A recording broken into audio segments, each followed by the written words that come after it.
This one.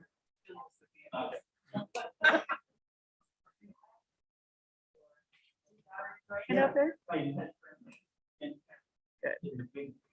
That's a special opportunity.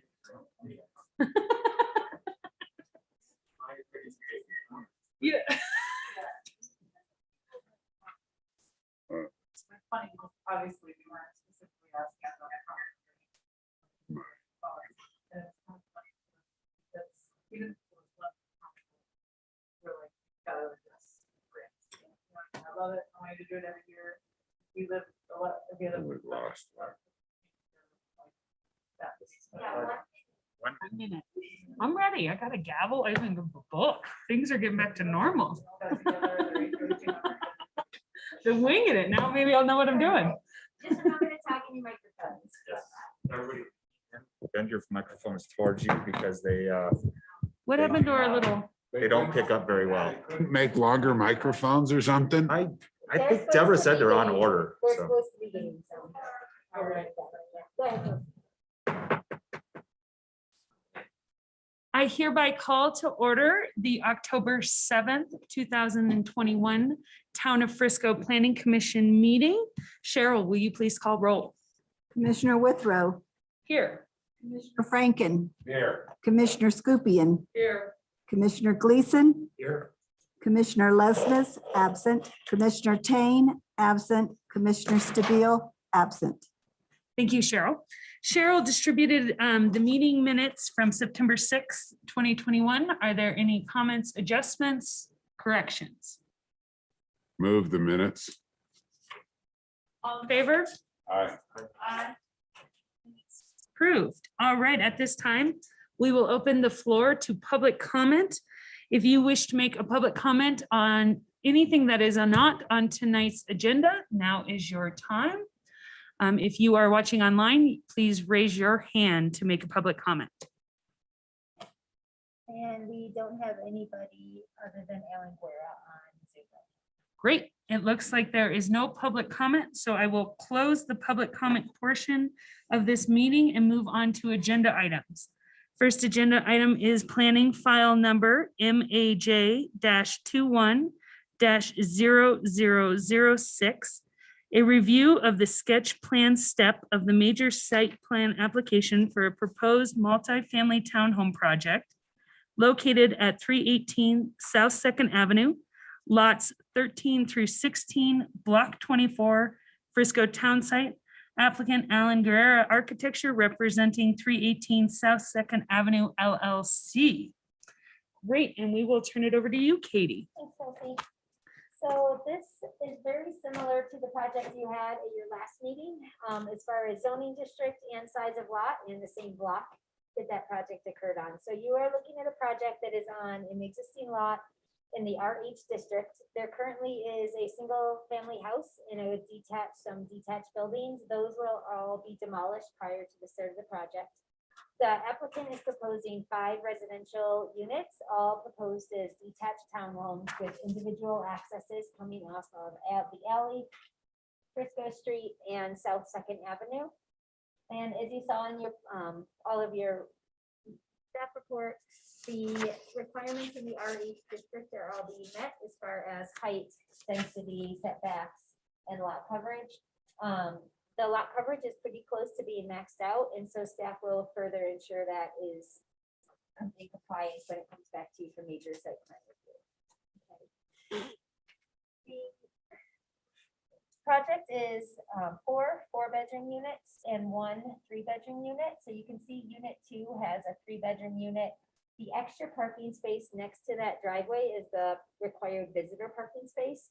So the application materials do show parking in compliance based on the number of bedrooms in each unit and having that 1 required visitor parking space provided. Which, Unit 2 is the one kind of in the middle of the 3 going down. Yep. And you can see that wider. So that one only requires 3 parking spaces. So there's 2 garage, 1 car that you see. And then on the picture to the north of the car is the visitor parking space. The dumpster is proposed off of the alley. The applicant hasn't provided the enclosure details yet, so at major site plan, we will make sure that they're showing the walls and the roof and it's wildproof to show compliance with the Frisco Town Code.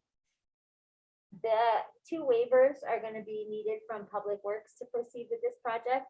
One waiver for the access from the alley, and then the other one is gonna be for driveway separation, and that's just due to the dumpster being close to the driveway for unit number 4. So staff did put in their staff report, but they encourage the applicant to discuss the waivers with Public Works. The earlier in the process, the better, so that they don't get delayed later on. The residential development standards are all outlined in the staff report. They're all shown in compliance, but staff did feel like it would be help out if planning commission would provide the applicant a couple of specific items to provide feedback on.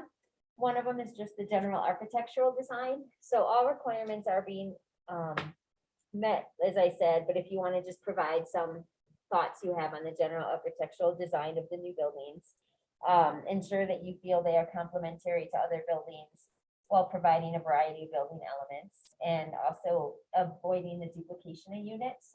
Staff felt, as I said, this is all in compliance, but we want to hear planning commission's thoughts on the duplication of units also. Another is roof pitches are all in compliance. The town code requires a minimum roof pitch of 6 to 12. And the proposed building is a combination of flat, but also pitched roofs with 9 to 12 and 12 to 12 pitches. And building material standards we wanted to outline for you, because there is some metal steel panels proposed that are proposed to have a permalax spray finish. When we get the color and material board with the full site plan review, we'll ensure that that will not be reflective and then it meets the code for the matte finish. So if planning commission wants, you can also provide feedback at this time on the proposed building materials, including the application of steel panels. And then the one other primary discussion point that we noted in the staff report for planning commission is the proposed bulk plane encroachments. So for a multifamily project, the town code does not limit how much cubic feet can be. So they have an unlimited amount of cubic feet that they can have encroachments for. It's up to the planning commission to find that they're for architectural relief. The applicant is proposing 420 cubic feet out of the entire project. And you could see that was broken down between the 5 units. So unit 1 and 2 only have about 13 cubic feet. And then 3, 4, and 5 are all over 100 cubic feet of bulk plane encroachments. So this will be a good opportunity at sketch plan for the planning commission to provide their feedback on those proposed encroachments. And if you feel that they're for architectural relief, or if you feel that the applicant needs to minimize them before they come back to you for major site plan review. The only other part I wanted to note is that the Frisco community plan was referenced, and the inclusive community and thriving economy are both relevant to this project. Thank you, Katie. I appreciate that. Patrick, any questions for staff? No questions. Donna? Katie, so this is zoned high density. How many blocks surrounding? I didn't look at the map, the zoning map, but is everything like from a certain street over high density, or is it just like a block or 2 around this site? Pretty much a block or 2 around this site. I can pull up the zoning map off of the website while we're I on. was the just meeting. curious. Yeah. So it's, I mean, it's not like from Granite South. It's, just a couple blocks here and there. A small. Around that area, so let me just zoom in here. And then in the meantime, so this complex, will it have to have an HOA, or are they individually sold homes? If they're detached townhomes, which they're proposed to be, if they're proposed to be individually sold units, they will have to have HOAs and documents for common elements, whether they be limited or general. So with that, because if they're individual homes and an HOA, there's no dumpster requirement? There is a dumpster requirement because the town code requires all developments with 5 units or more have a dumpster with the enclosure. And that's why there's that driveway waiver too, because they have that dumpster enclosure. The driver with the visitor space. No, the distance between the two is less than 30 because of the dumpster enclosure, isn't that correct? Yes. Okay. And sorry, I had the zoning map up, but I realized it wasn't the sharing screen, so bear with me. And with this development, will the applicant or be responsible for what's going on with any kind of sidewalks or parking in the right of way, street parking? Sorry, can you repeat that? Can you repeat that? Sorry. Is the applicant responsible for sidewalks and or street parking in the right of way? They are not required to have anything with parking in the right of way. The town can request the internal sidewalks and accesses be analyzed. Staff and planning did discuss the potential that the applicant may want to consider a little bit more direct route onto the Second Avenue bike path, and we recommended that to the applicant. They chose to just propose it as they are. So you can ask the applicant to explain how they think that will work sufficiently and or discuss it as a planning Can you commission. say that again? Yeah. I'm having a hard time, and I appreciate having the map up, but I'm also trying to figure out what you're, So the right-of-way parking is not for the applicant to provide for this project.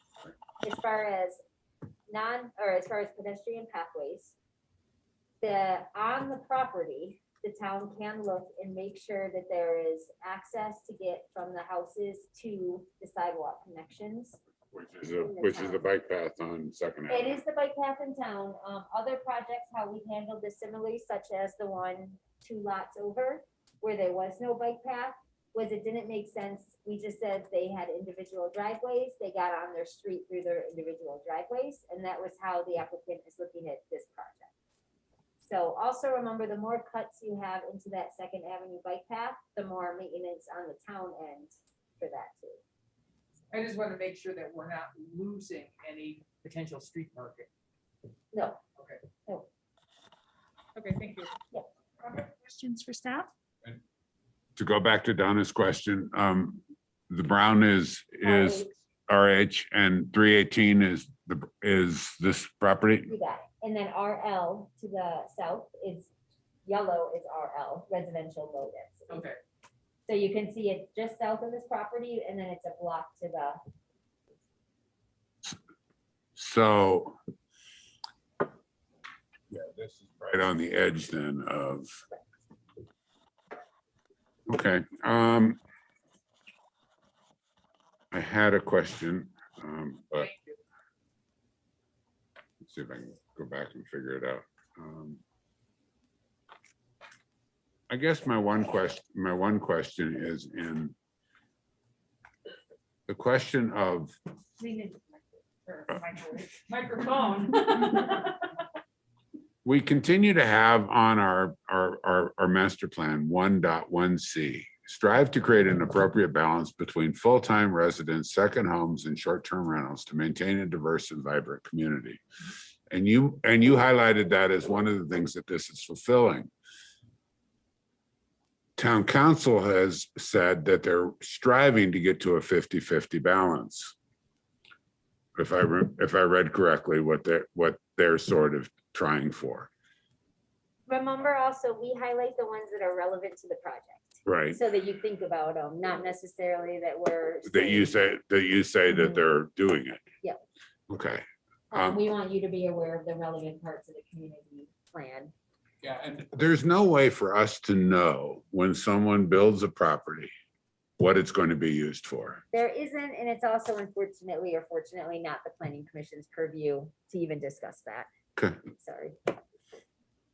just thought I'd- You can, when it's bonus density in Yeah. projects like that, I think it's a little more of a relevant discussion. Yeah. But when it's 5 units by right based on zoning, which is what they're allowed to do.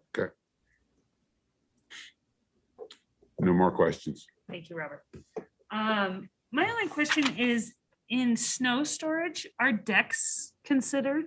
They are not, and neither are we, including. All rooftop that decks. snow off onto. Yes, and we do during our development review committee meetings, staff always mentions to the applicants, and some architects are starting to show it for you because they know you've asked about it, but it's not a town code requirement yet, or at this time. Okay, It's probably something that we will in the future take a look at. Mhm. great. Good question. That's the only question I have. We'll move on to the applicant's presentation. Suzanne? Welcome. Suzanne Allen Sabo with Allen Garrett Architecture. Thanks, Katie. That was really, she was great to work with, and it seems like her presentation was quick and to the point. So I really don't have a lot to say. I was just going to, one, mention the bulk plane exists to preserve the view corridor. Tim just reminded me of that, and used to be on planning commission with Donna years ago.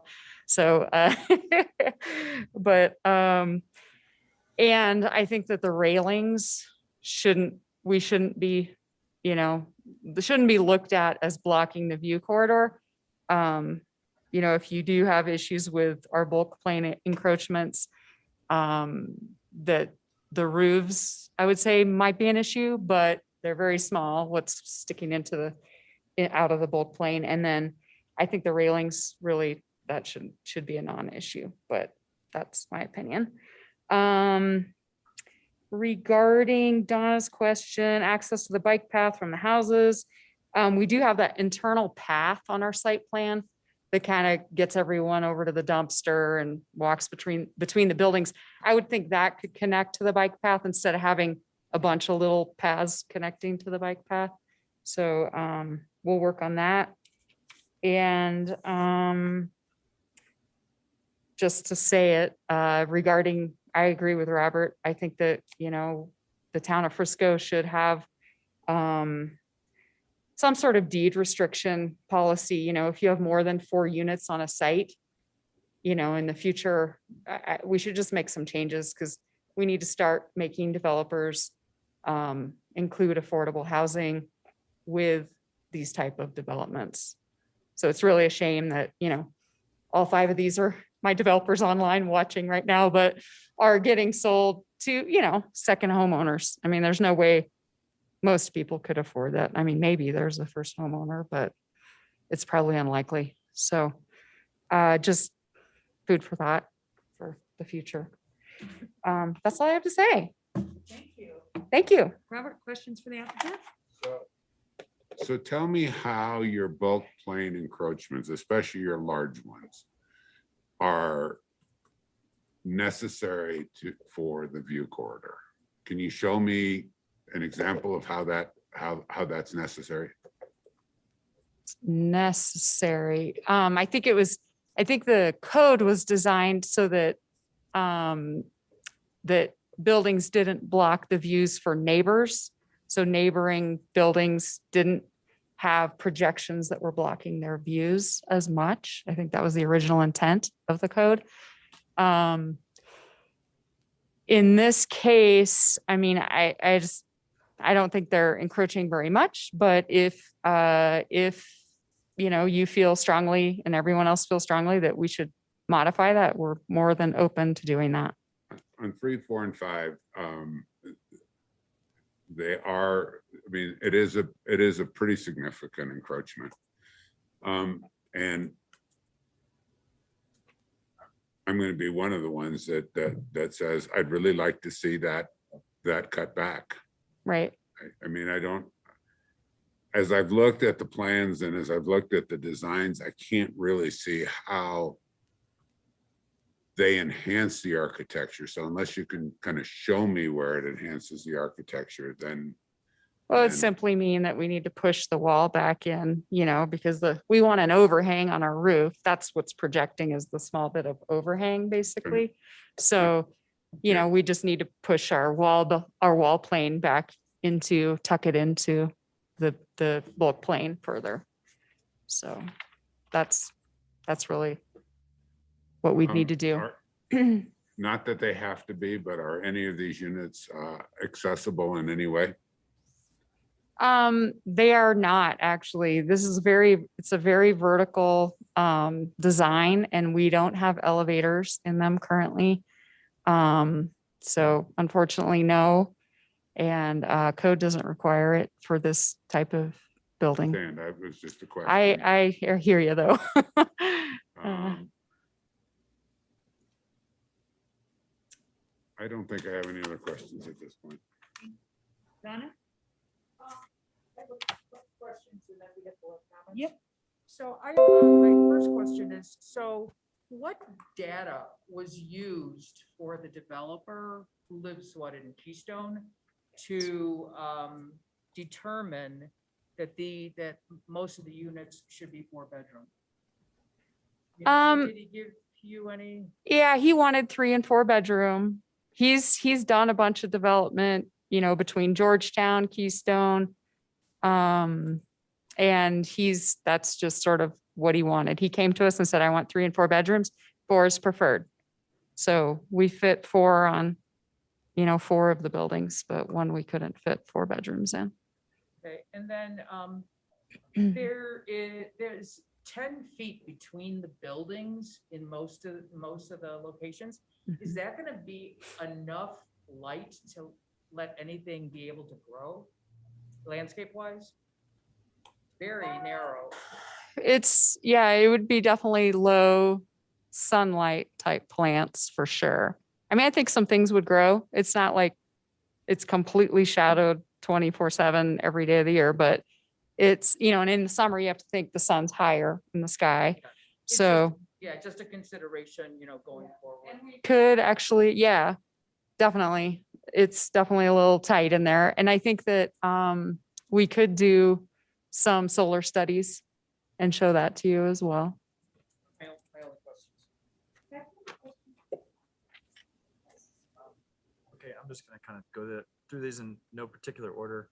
So it's interesting the way you did your elevations. I appreciate the colored nature of them. That's really nice to be very descriptive. However, the elevations are taken apart. They're actually piece by piece.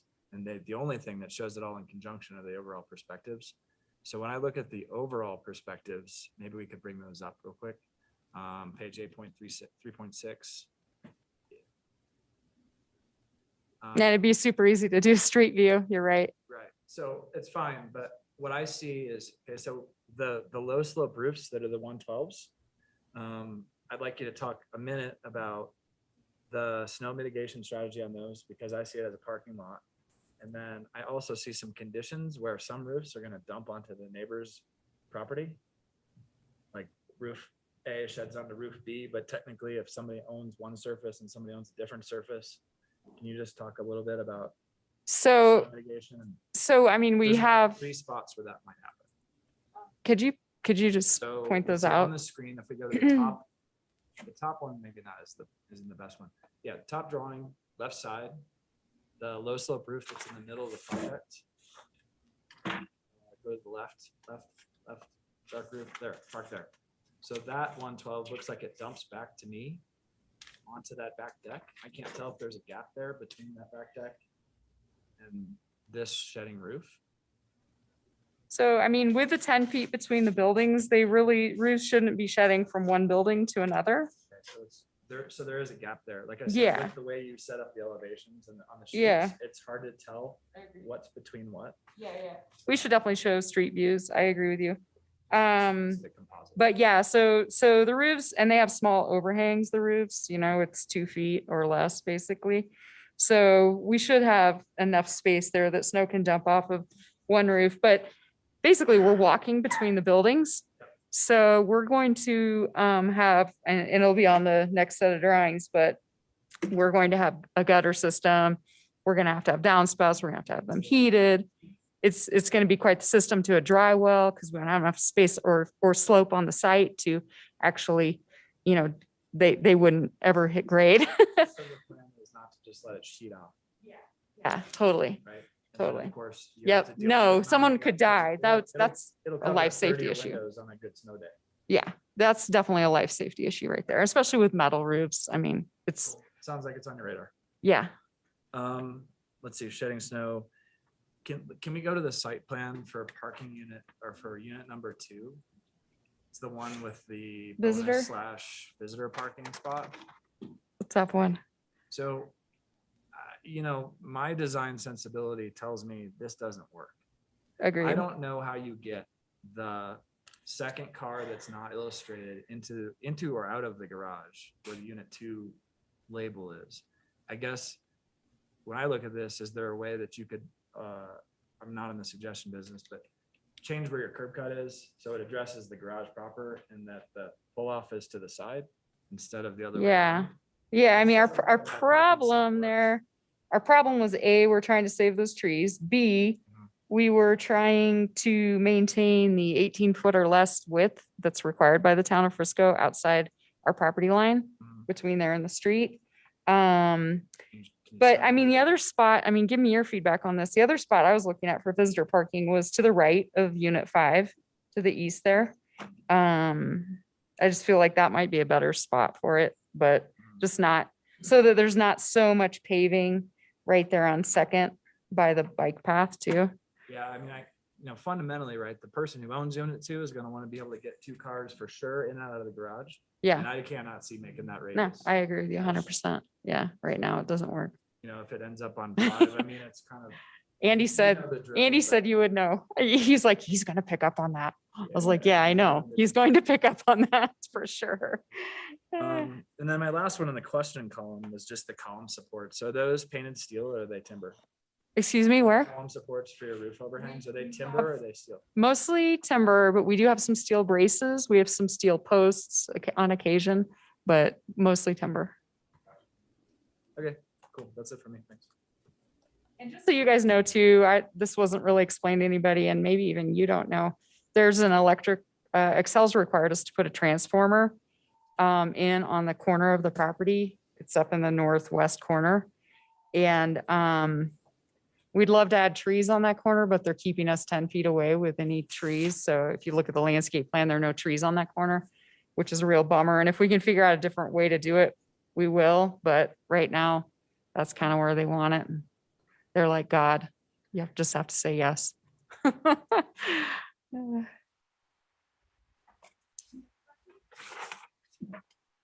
only question is this like a glass you're putting up on the decking there? What's that material? On some of them, it's just. Yeah, yeah. So we have some hot tubs that are on some of the decks up there. Just, Oh, okay. and you do have to step, if you have a hot tub too close to a railing, it has to bump up in height. It can't be the 36-inch height. Okay. So I think what we were doing was trying to maintain the aesthetic of the steel at 36 inches and then bumping the glass up above that. I don't think we have actually, do we have full glass rails anywhere? Do you think you know of? Yeah. I think that was more of like walls and then glass above or railing with glass above, just to There kind was of. no way to kind of cover more of these decks without going to the bulk plane? Was that kind of why a lot of them are uncovered? We looked at first, we had a design with All lot of covered them decks? I covered. mean, most people are like, oh, I don't want to cover deck, but reality is they're great up here Yeah. because of snow, but I was just curious about that and I have no other questions. Okay, thanks, Kelsey. At this time, we will close it to questions for the applicant and open it to the public. If there's anybody here or online that would like to address us in regards to this application, now is your opportunity. Online. We have a couple others online, but I don't see.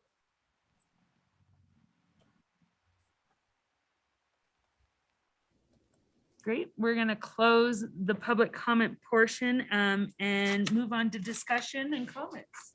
I'm seeing that there's only 4 of us. So I think we can keep it kind of open. Would you want to start with your comments on the application, Robert? Yeah, I would hope that they go back and look at the bulk plan encroachments and minimize them. I would hope that they find a way to make a connection to the bike path out of their internal path. I think that it's just kind of crazy to put an internal path in there and never tie it to the bike path. And in general, I like the design. I think it's a unique and interesting design. If I were one of the homeowners in the low density right beyond it, I'd hate it, but we don't have a lot of say in that. I mean, there's not good transitions in the way that we do some things. We have residential, just regular residential, and then all of a sudden you have a 3-story or 2.5-story building right next to you suddenly. And so someday maybe in our code, we should look at, or a zoning, we ought to try and find a way to make transition zones so that we're not just pushing 2 different kinds of development right up against each other. And that's nothing to do with the architecture. It's just, it's our own zoning code that does some of that. So, but in general, I like it. Patrick, I'm glad you noticed that. I'd looked at that 2 or 3 times today and thought, really? But And how do you feel about the materials and roof pitches? I'm fine with the materials in general. I think a 112 roof pitch in this environment is going to, unless you heat it, is going to create issues with snow. And you know, if there's a way to deal with that, I would say that that's going to be important. What other ones? Bulk plane and Bulk plane, roof pitches, aesthetics, materials. I'm good. All right. So, you know, I hope to, when we see this come back, you'll have addressed some of these issues. Thank you, Robert. Donna? I love the design. Because they're similar but different. They're monochromatic, but there's a lot of nice different textures. So they have a really nice flow to them. But this lot, because it's high density, unfortunately, and we have no control over this, is another lost opportunity to develop something that is maybe has a couple 3-story single family homes and another building that's residential, but you know, that's apartments. But there's nothing we can do about it. If it meets code, it meets code. My impression is that these units are huge. They're really big units and a little out of scale with the rest of the neighborhood, but I guess this may become the unfortunate new scale for the neighborhood. They just seem really big with only having the 10 feet between them. They just, they're very massive. And with that being said, that because of the size, I think that I'm not in favor of bulk plane encroachment, which usually doesn't bother me, but because these are so big, the square footage is so big, and you guys are geniuses, just to be able to cut a little here or there to make them look a little less massive. I'm fine with the roof pitches. And so with these being so big, and there's 1 3-bedroom, would there be any way that your client could consider the 3-bedroom being deed restricted? I'm just throwing it out there. It's just that more second homeowners, people, these are going to be going for over 2 million. And to be able to, the 3-bedroom, maybe a very well-to-do family full-time with a couple of kids. I mean, just to be able to give a little back to the community. I mean, it's out of your control, but I'm just, say, what about what if? But it's beautiful. Thank you. Patrick. Thanks. I think it's a solid design. I do like generally the use of materials. I want to come back to that. I think that it's, it's both, it's forward looking, but it's also kind of its time. So, the architecture totally works for me. I like the variability unit to unit within the same palette. I think that was cleverly executed.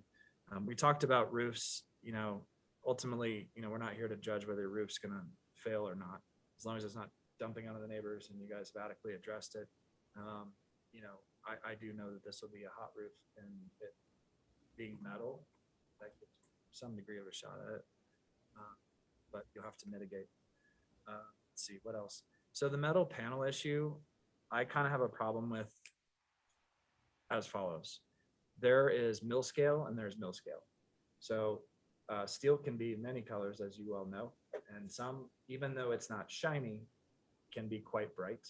And because you're going to put a Permalac clear coat on it, it is intentionally designed not to patina or weather. So I would suggest that the best way to get that through the collective is with a physical sample with the coating on it and say, that's what it's going to be.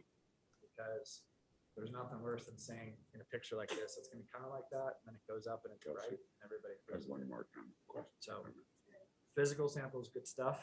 I think that I would tend towards the medium gray range or more, and then it fits. If it's less than medium gray, I think it's problematic, because I think you'll be hard pressed, as you know, the town defining things. Parking, we talked about, you just got to sort that out. The bulk plan thing, in this case, I have to agree with my fellow commissioners. I'm not feeling super sympathetic about it, because every single project, and believe me, I just built a house. I've been through this.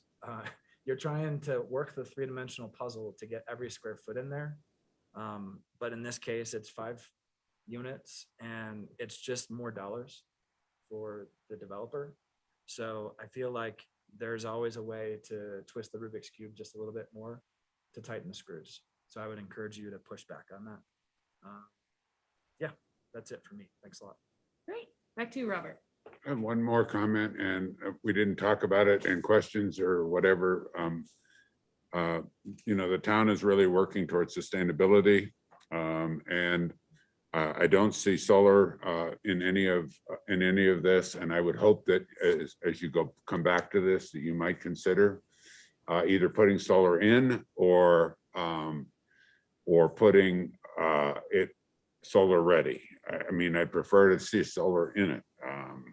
And I think you have was looking back at some of the roof layouts, and I think some of them would work pretty well for solar. So I would hope that you look at that and really to show that not only are you building a project in our town, but that you're doing it to try and be a partner with the town in some of its future looking.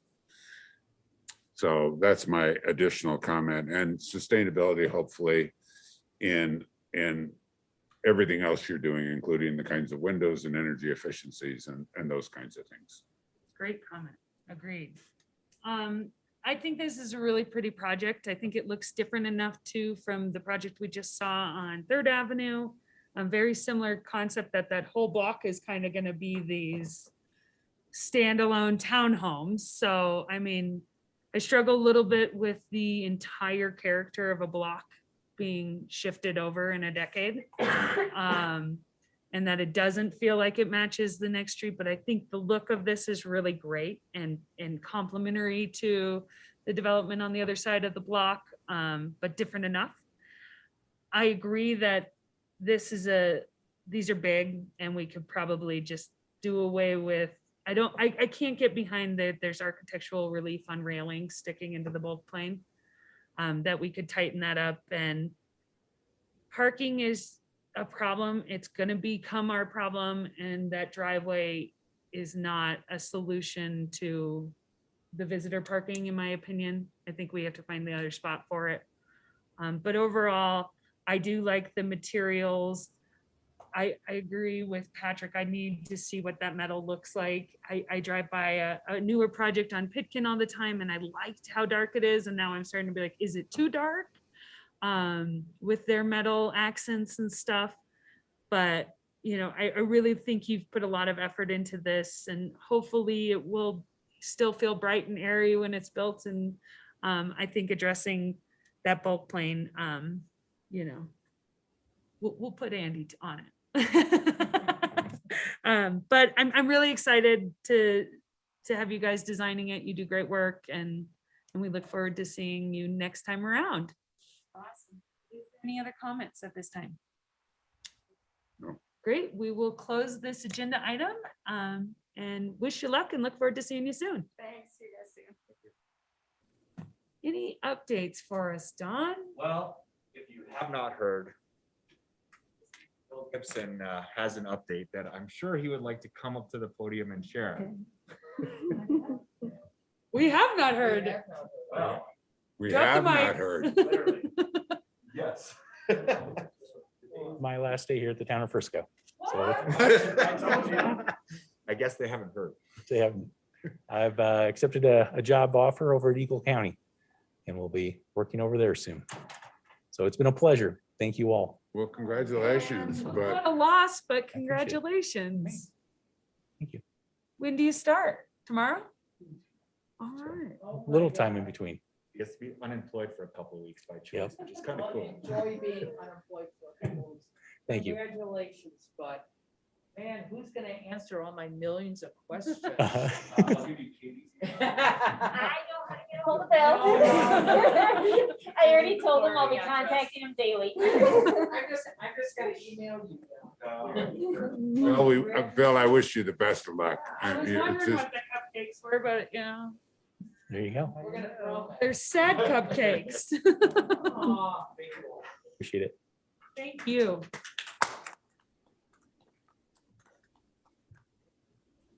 Well, any happy updates? The GAP project is almost finished. That is gonna be amazing. Last we heard from CETA, it was an update about a week and a half ago. They are on target for October 15th for essentially the striping and all the main line improvements. So they'll still be doing some outside of the traffic lane, continue to work until the end of October, but they're getting very, very close on that.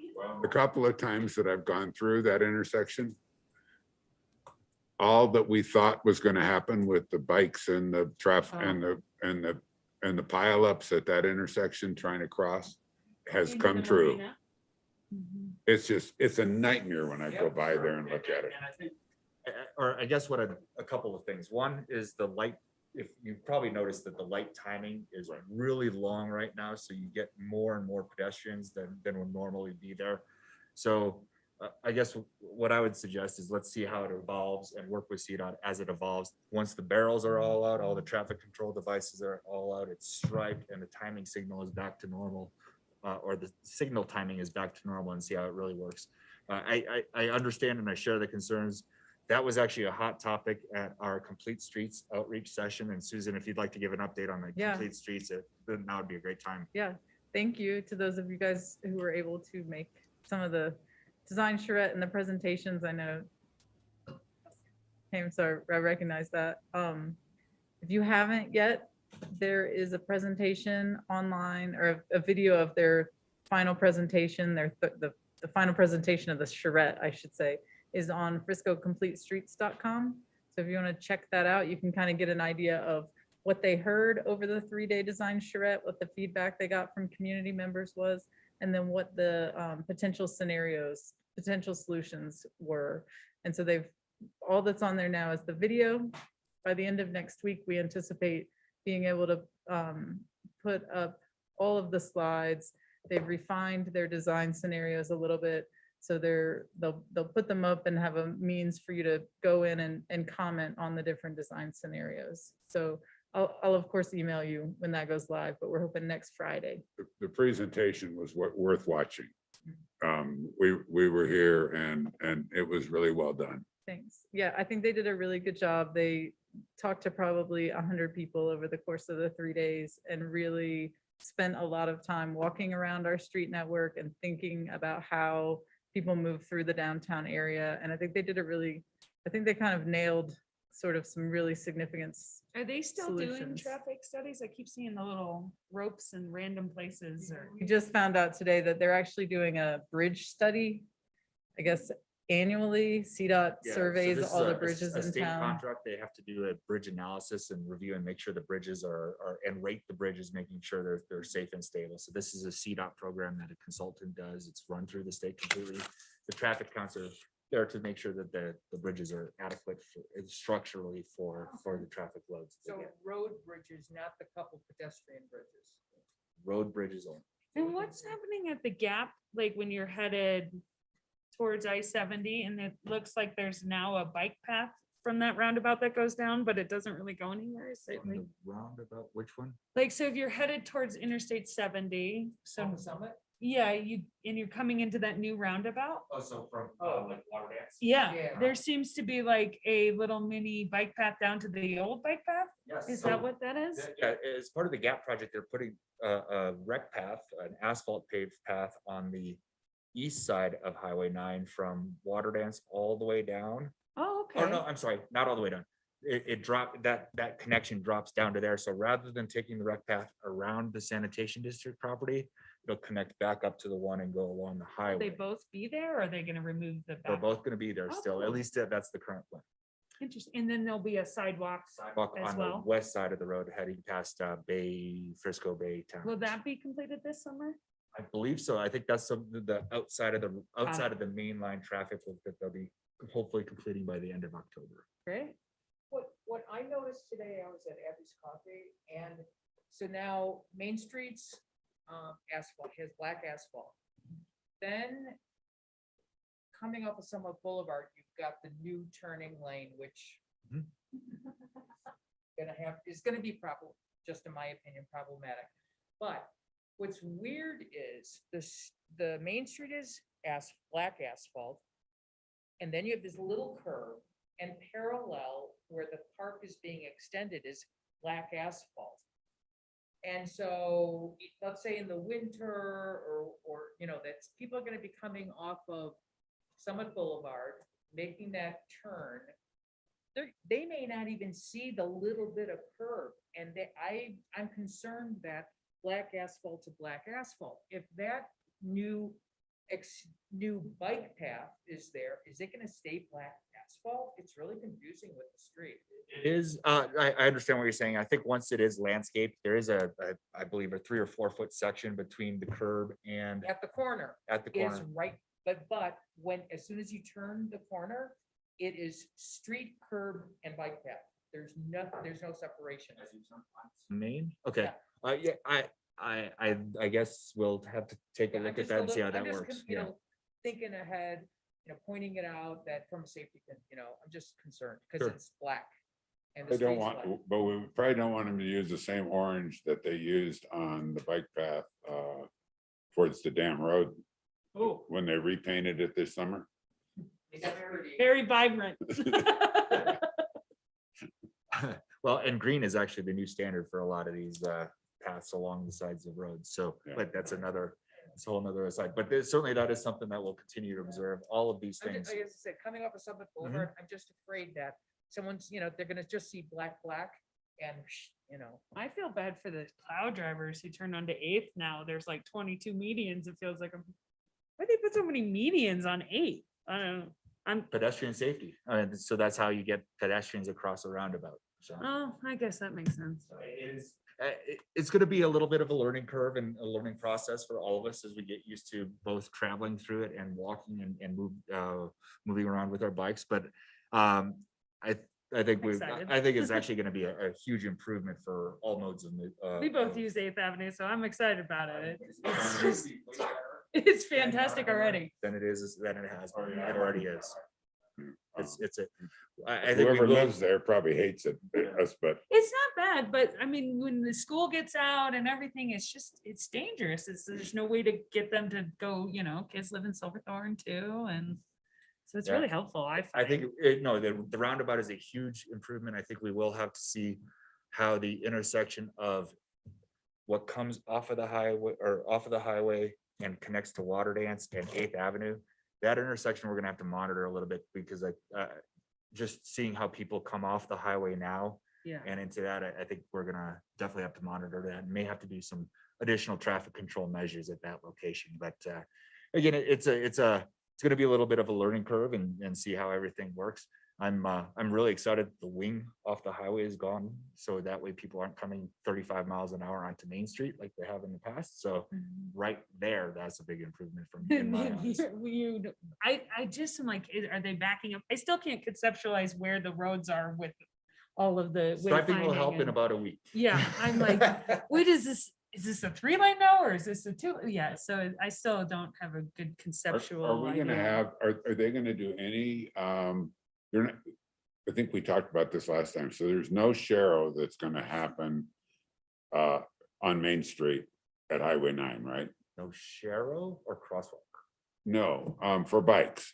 You know how in the past, bikes sat Down Main Street. down Main Street, Sharrow is there now. but once you get to Highway 9, is there gonna be, I don't think so. I'll have to look at the CDOT plans on that. I don't believe so. I think the idea is that bikes would use the crosswalk for Because crossing. going to, on Main Street, going towards the marina always was a Sharrow, but people would always jump on the sidewalk. Now, if there's gonna be a bike path on the north side, which is blacktopped, they're supposed to, I assume, use the bike path to go to the light, cross Main Street, and then go over, but no one's gonna do it. And I think that's some of the conversations that at least I had with our Complete Streets consultants as well, as they said, there's some, they have some ideas on how they might be able to use some wayfinding signage in order to guide the different modes of transportation of whether it's bikes or pedestrians on through that intersection and getting them to the right place. So there was some talk of, okay, well, we just want to send all the bicycles to Granite. Well, if you're going from the marina to Main Street, you're not going to go up to Granite and then come back down again. So it's going to take some thinking through on that. It certainly is something that we're aware of. It's on the radar, and we've got, there's a lot of people that are looking at it.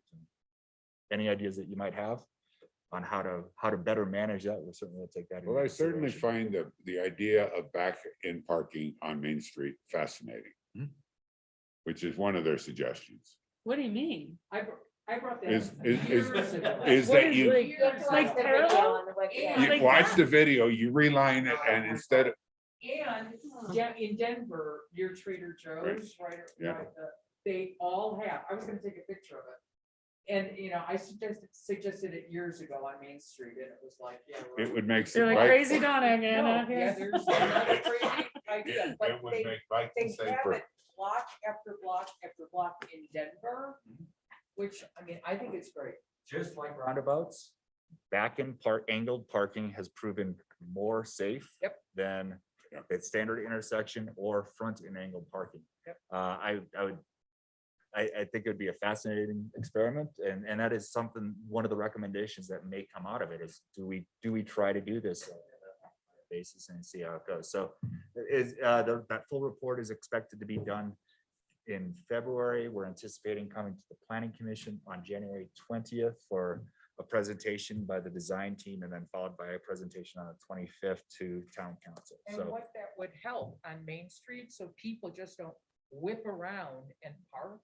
They really have to go around the block to go into the right direction to be able to park the right way. I've never heard of this. angled parking, Yeah. do some looking around. It's a fascinating concept and way safer.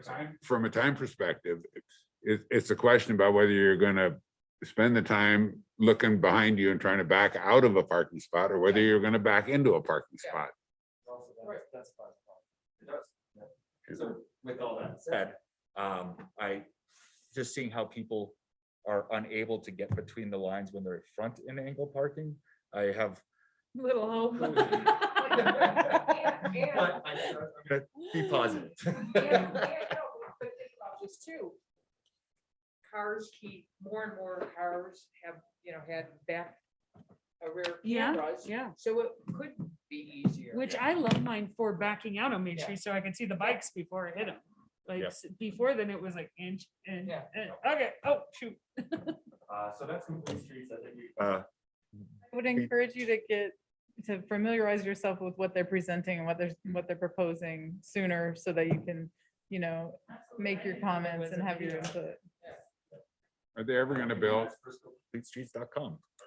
gonna build Rainbow Court again? Huh. They're Uh, digging. So that is actually a little bit of an issue right now. There's a stop work on that project because they went outside of their property and onto the Frisco Hotel or Hotel Frisco property and unexcavated the foundation of the Frisco Hotel. The excavator also hit the wall of the building. So there is a stop work order on that until they get a structural engineer in to assess the foundation stability. Well, Frisco Hotel's looking pretty with their new facelift though. It does, except for that one huge hole on the wall. So, So they dug on someone else's property? Hotel Frisco is approximately 5 feet from the property line. Rainbow Court was a zero lot line structure and Right. they went all the way to the Hotel Frisco foundation. So Oh, geez. And anything on Foots? they are continuing to move forward with their, right now, their biggest thing is they're moving forward through the branding process for Marriott. And the Marriott is a very specific and detailed design process, a number of stages that they're going through. They're still intending for building permits at the end of this year. And the hotel's looking awfully white on the corner of the interstate. Or no, the formerly known as the Baymont, it's now the Summit Suites because it has a new owner. They're in between branding as well. So Katie, I think did the administrative It review on seems that. really too white though. I did see it today and the tones they proposed met code. It had a shade, we discussed it as staff. We may, I don't know if Don's driven by, I just saw it on my lunch break today and I was curious also. If it's, By today and I was like, it's really white. it looked like it from the highway today. Yeah. We'll do a little investigating on that one. Our code's pretty specific on no white. No pure white is allowed. That's right. In reality, I'm excited to see something happening there, but I was like, this is white. they are planning on almost an entire interior demo and remodel. So Yeah, it looks very white. That would be bad. actually looked at it recently. Yeah, take so a I'll drive develop by. it. It's pretty Is bright. it on the interstate side that it's Yeah. white now? Yeah, Oh, okay, because it's, I came by it on the other side and they were washing it, but it's still the old color. On 70, you'll see it. Yeah. That's white. Okay. Yeah, we'll take a look at that. I have not actually looked at it in quite some time, so. Think that's about all the updates I have, unless anybody has any other questions or on other projects. Nope, I just No. like to thank Bill again for his commitment and all hard work to this town. It's appreciated. And to this commission. Yes, we're gonna miss working with you. So, thank you. Are you gonna go out and look for someone? Yeah, we're right now talking on how we want to refill that position, so once we have that done, we'll take it and advertise for a new position. Okay. I don't like being short-staffed. It's the new normal. yeah. Yes. So, Everybody else in town is. yeah. Do we have a motion? Move to adjourn. All right, meeting adjourned.